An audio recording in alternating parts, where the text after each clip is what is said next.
What's up, dragons?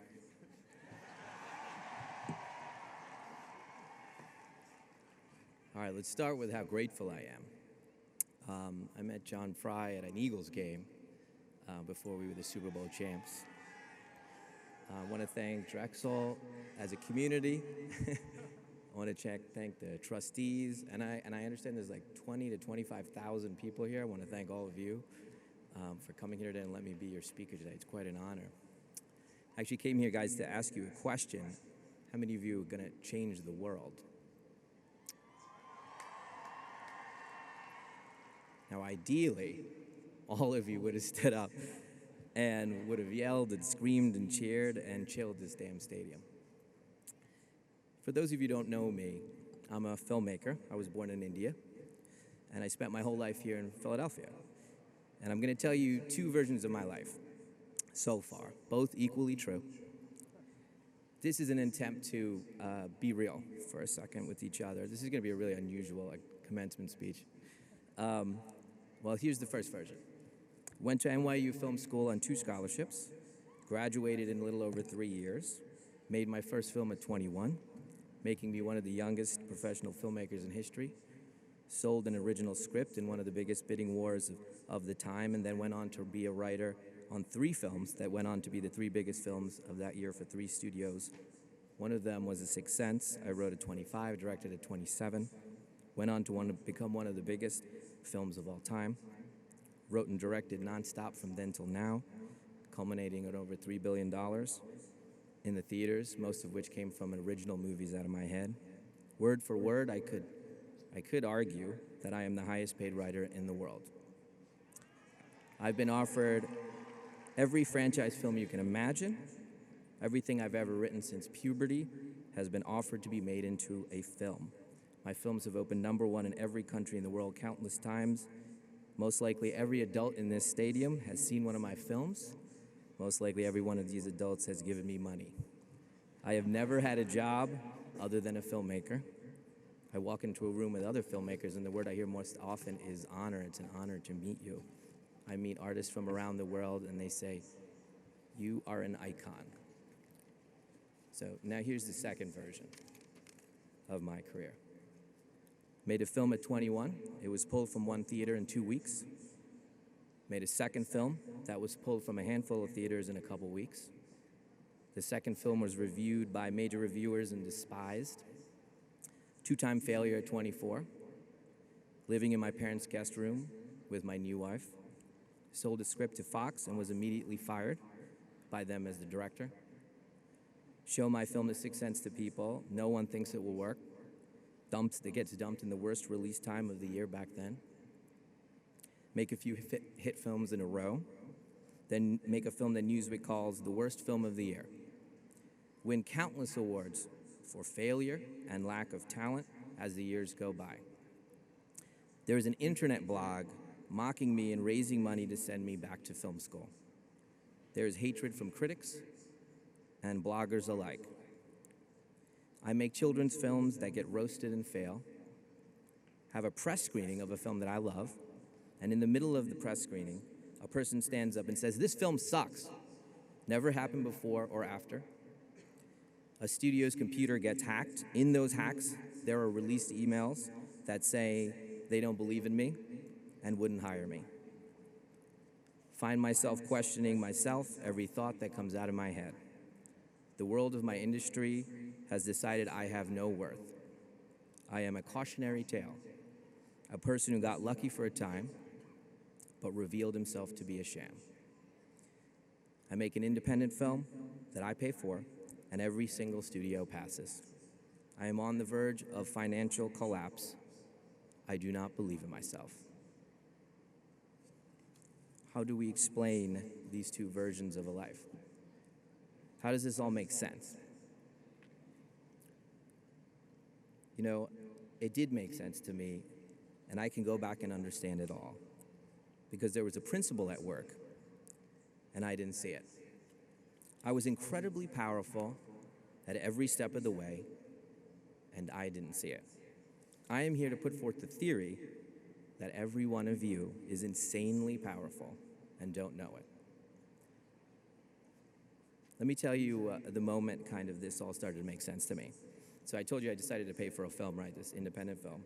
Well, I took a loan against our house, and this was kind of a time when nobody was calling. Nobody wanted to make a film with me. So I don't know if this was out of courage or just desperation, but I took a loan against our house, and I made a film without anybody's permission. So I went and shot the movie, and 6 weeks after I finished it, I was so nervous about what I'd done. I wanted to show the film studios the movie to get one of them to buy it, so I would know I'd be safe before I finished the film. I flew out to Los Angeles and I showed it to every studio. Everyone passed. Now, passed means they're not interested. That's kind of an industry term. I flew home in a daze. I was going to lose millions and have to sell the movie to video on demand, and no one would see it, and the world would know I'd made a film that was unreleasable.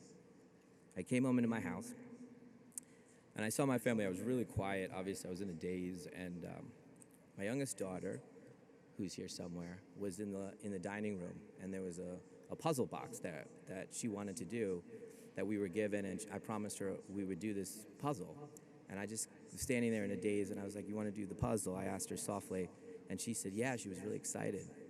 So we opened up the puzzle box, dumped all the pieces, 1,000 pieces, on the dining table, and we started the puzzle. And we took 10 minutes, 15 minutes, and looked and tried to find the shape, and we found two pieces that fit together. And then we spent another 15 minutes, and we found a second piece, to put it together, another one. And I was like, this is impossible. This is just impossible. And we spent another 10, 15 minutes and found another piece, and another 10, 15 minutes and found another piece, and another, and another. And we're about 2 hours in now, and we have 8 to 10 pieces, and we're ecstatic. And we feel so accomplished and excited, and it hits me. It all suddenly felt so simple. Why did we keep looking for another piece? Why didn't we just stop? Why didn't we give up? How did we find those 8 to 10 pieces? Because we knew there was a picture. It's right there on the box. It's right there.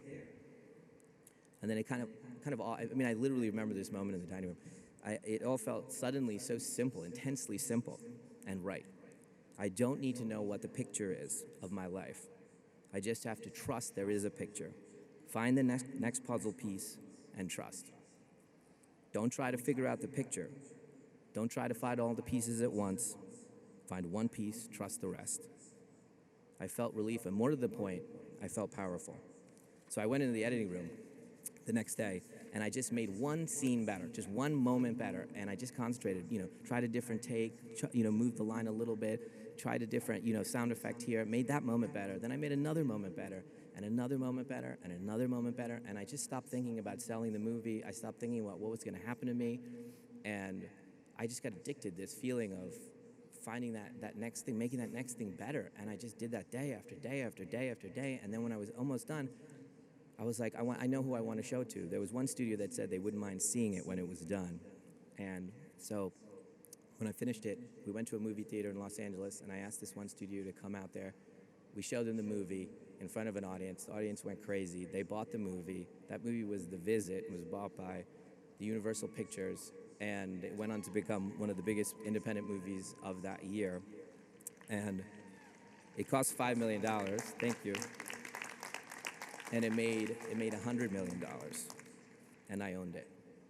And then I paid for my next film, Split, and that cost $9 million, and that grossed $280 million. And then I just paid for the next movie, Glass. I tried to make sense of all of this, what I just told you guys. What was I feeling at the puzzle? Why did I feel so powerful? And how did that manifest into reality in the real world? How is it sometimes in life I felt powerful and sometimes not? How was I getting these conflicting signals?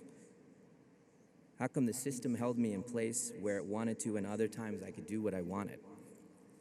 Then I came across this philosopher, Epictetus. Epictetus is a Greek philosopher from about 2,000 years ago, and in his book called The Handbook, he talks about how the universe works. To believe Epictetus' philosophy, you have to believe one thing. You have to believe the universe is fundamentally benevolent, fundamentally good. This is just something you just gotta accept in your DNA, in your bones. He delineates between those things that we have power over and those things the universe has power over.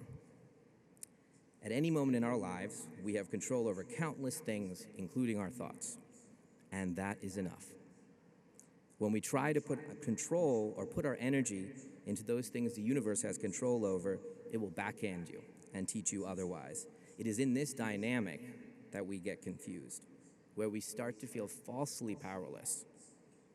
If you write a song, put all your energy in the emotion and the craft of writing the song. Spend no energy on how it will be received after that. That's the universe's job.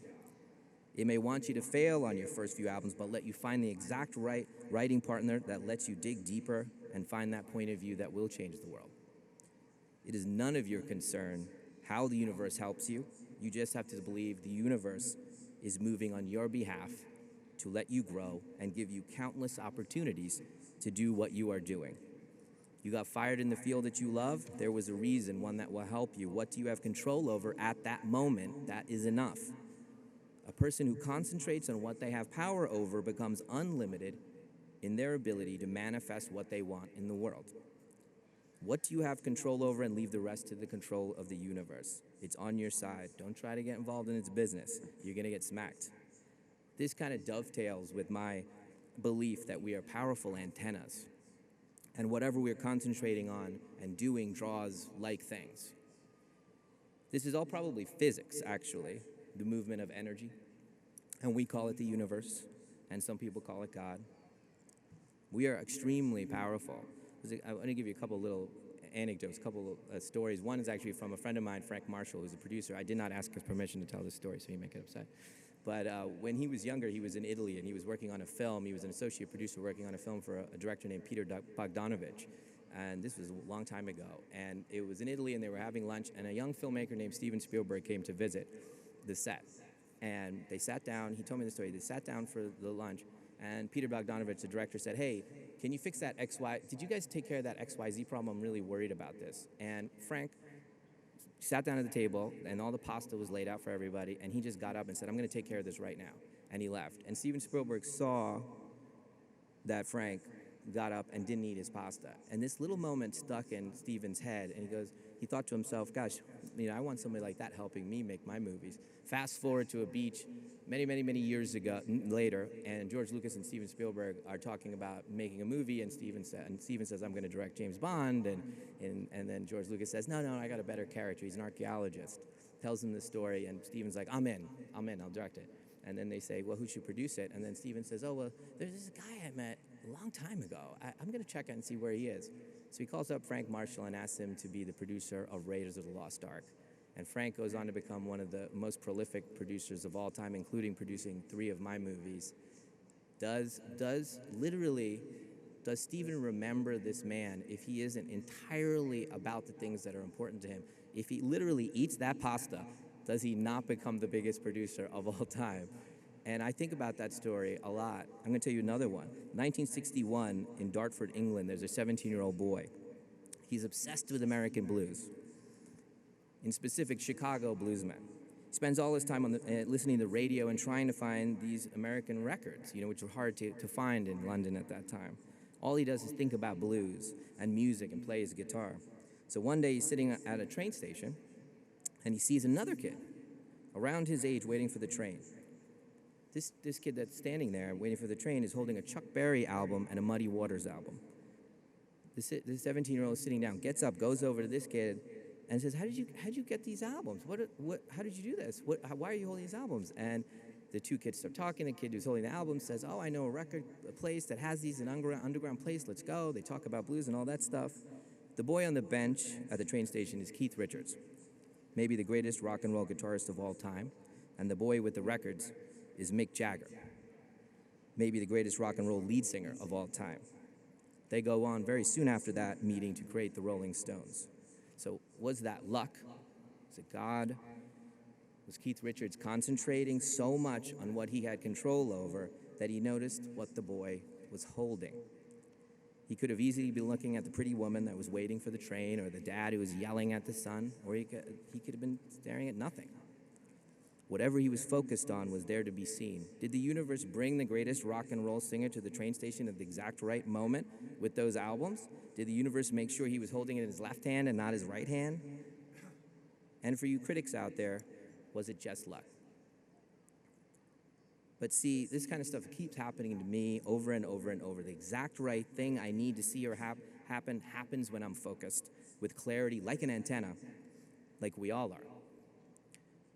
I concentrate on a character that can play 24 personalities. One's a child, one's a woman. It has to be scary, it has to be beautiful. He has to make us root for him. And literally, James McAvoy bumps into me at an event. I've never met the man. He could have walked around the table. He was going to a bar, and he could have gone that way. He went 2 feet this way, and he came and bumped into me. And as soon as I met him, I'm like, this is the guy. And he gave an extraordinary performance. And I'm not sure if anybody could have played that part except that one man that bumped into me, and I'd never met him before. Happens over and over and over to me. What I'm saying is really hard to hold on to. I get that. It's really hard to, when you're trying to believe you have something worthy to contribute. You will face stages as the system tries to, hold you back a bit. It'll start with your voice is not worthy. Then if you just keep fighting, you'll get to the next stage, which is, hey man, your voice is just not relatable. Then you'll get to the next stage if you keep pushing through. Hey, maybe there's something there we can guide if you start listening to the system enough. Then you keep pushing forward, and you get to whatever's working in your voice is not sustainable, it's a fluke. And then you keep working, and you keep concentrating on the things you have control over, and you get to, hey, yeah, your voice is great. We're going to put it in the system, and the system changes. The same thing goes on with my original movies. It starts out like, it's always the same. This is terrible. This is a mess. Then the next, as you work on it and work on it and work on it, then it's like, oh, this has a ton of problems. It's too weird. And then it graduates to, hey, parts of it work. Then it goes to, it's pretty good, but XYZ expected thing is better. And then it finally goes to, I knew that was great all along. Many times I've stopped at one of these stages and agreed. Other times I've powered through to my own truth, like The Visit, with the puzzle pieces which remind me where my power is. I vacillate from powerful to powerless, how pathetic and inspiring I am, just vacillating back and forth in equal measures. The system has pre-programmed me to believe the prior.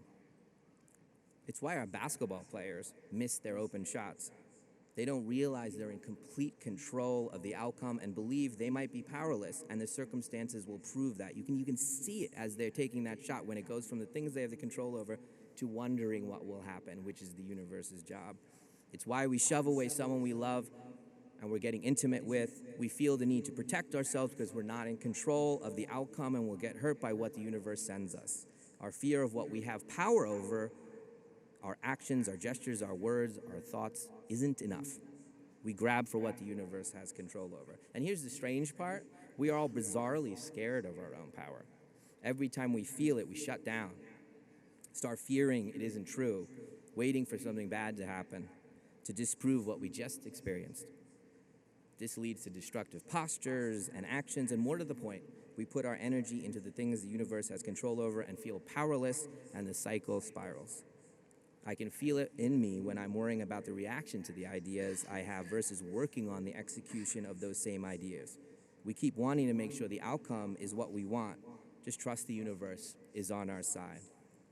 My wife, Dr. Bhavna Shyamalan, and I have a foundation, the M. Night Shyamalan Foundation. We help leaders around the world that move their communities forward despite impossible odds. We support individuals that concentrate on what they have control over and do seemingly impossible things in hopeless situations. You guys might think, hey man, you're older, I'll figure this out when I get older, that I'm down the road a bit. Well, let's look at a group of people that are before you, actually. I'm particularly interested in the achievement gap in America. Where are my education graduates? Where are they? How many of you, the rest of you, know what this is? The education gap, the achievement gap. This is the gap between low-income inner-city schools, which are 98% African American and Hispanic, and their white suburban counterparts. And this has existed forever and continues to this day, and it drives me crazy. I wrote a book called I Got Schooled a few years ago based on our research our foundation did by scouring education studies in the United States over the last 25 years. I went in there thinking and looking for why these schools were bad. And what I found out, there's nothing wrong with these schools. The data was really clear if you really look at it. It's outside the schools that there is a problem. Those kids walk in there with a belief system so strong that we created. Basically, the data says America is racist. Those kids are being whispered to and yelled at in every form, from movies to what stores are on their block, to images they see, to their friends and loved ones' attitudes from their own experiences they had. Everyone is telling them the same message. This country is not for you. You are worthless. You don't matter. You are powerless. The things that data shows close the achievement gap are all related to belief systems and the dissemination of those new beliefs. Did you know that 2/3 of the entire achievement gap between low-income inner-city kids that are black and Hispanic and their white suburban counterparts happens in the summer? You heard me right. If there is a kid in the inner-city low-income school and there's a white suburban kid and they're at the same level in June, when they come back in September, the white suburban kid is 1 month ahead and the low-income inner-city kid is 3 months behind in September. They're 4 months apart. They don't even look like the same students. And that happens because they're getting pummeled by subtle and not subtle messaging that tells them that they are useless, and they believe it. Summer after summer, it builds and separates these two children, and they don't even look comparable. The tenets of the principles that close the achievement gap close it by screaming a culture of empowerment so loud, it's louder than the racist message we shout to them when they are out of school. And these kids close the gap. In fact, they can outperform the white suburban kids. We have one leader, Alejandro Gacorteguez, that works with kids and families for 5 weeks over the summer and achieves a 3-month reading game that stays with them throughout the school year. If you're doing the math, they are 6 months ahead of their other inner-city low-income peers and 2 months ahead of their white suburban counterparts. These kids that are closing the gap and creating a gap the other way are being taught to concentrate on those things they have control over, unlearning the helplessness that was injected into their DNA by a country that was built with the sin of slavery in its veins. What I believe is that this is a direct line from 300 years ago to the achievement gap, a belief system. Why didn't every single one of the 2018 graduating class stand up and roar and cheer when I asked them if they were going to change the world? The banality of life sometimes lulls us into believing there isn't this matrix-like power over the world, that we are this powerful, that those that stand before you, like myself, have some magic power. You know, I didn't come here to advise you. I came here to demand you stop pretending and lead me. The system tricks us into thinking we are powerless, and the system will give us power when it deems fit. But here's the amazing thing. The system is made up. Caps, the gowns we're wearing, the chairs, everything's made up. Art, the length of a record was, the song is made by the size of the record. Seatbelts not being on buses. Bands leaving the stage and coming back for an encore. The dairy industry is good for you. We don't know how to make electric cars. The laws, the electoral system based on protecting those states with slaves, it's all made up. Why not you? Why did you buy into this garbage that you are not the creators of this world? When did you turn into those little inner-city African-American and Hispanic kids who believe they are not smart? When did you start on the journey to be like me and vacillate and discredit truth as it happens to me? When did you abdicate your power to start secretly cursing the universe? I didn't come here to lecture you and say, be like me. I came here to say, be better than me. Be way better than me. We've all been told a lie. It's what kept you in those damn seats that someone else decided the width and the depth and the curve of, and by the way, it's bad for you. Someone else decided how you were going to sit. And you know what happens when you don't realize your power? A wannabe artist gets rejected from art school and convinces an entire country to kill Jewish people, skewer babies on tree limbs. A megalomaniac can subvert a planet and human rights in the name of protecting an antiquated idea of America. A person can walk into a school and shoot children. These people feel powerless, and they find power by showing the illusion of the system, feel in some perverted way powerful by exposing this same lie. It's not healthy for any one of us to not feel powerful. It's not healthy for humanity. I didn't come here to lecture you. I came here to yell at you. You can't sit in your damn seats.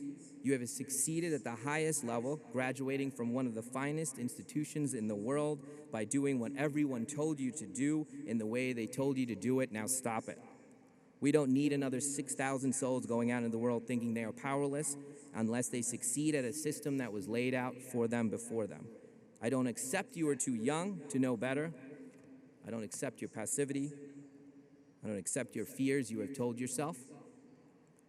There is enough people graduating today in this stadium, just this place, to change everything, period. Every law, every medical practice, every art form, every way our society relates, how we treat the mentally ill, how we treat those that don't look like us. You are powerful beyond your wildest dreams right now. Epictetus was right. The universe is just waiting for you, waiting and listening, waiting for you to say something. Now, I'm going to ask you again, one last time, and you better answer it right, because I have 3 daughters, and you're responsible for them. From this point on, you're responsible for all our sons and daughters.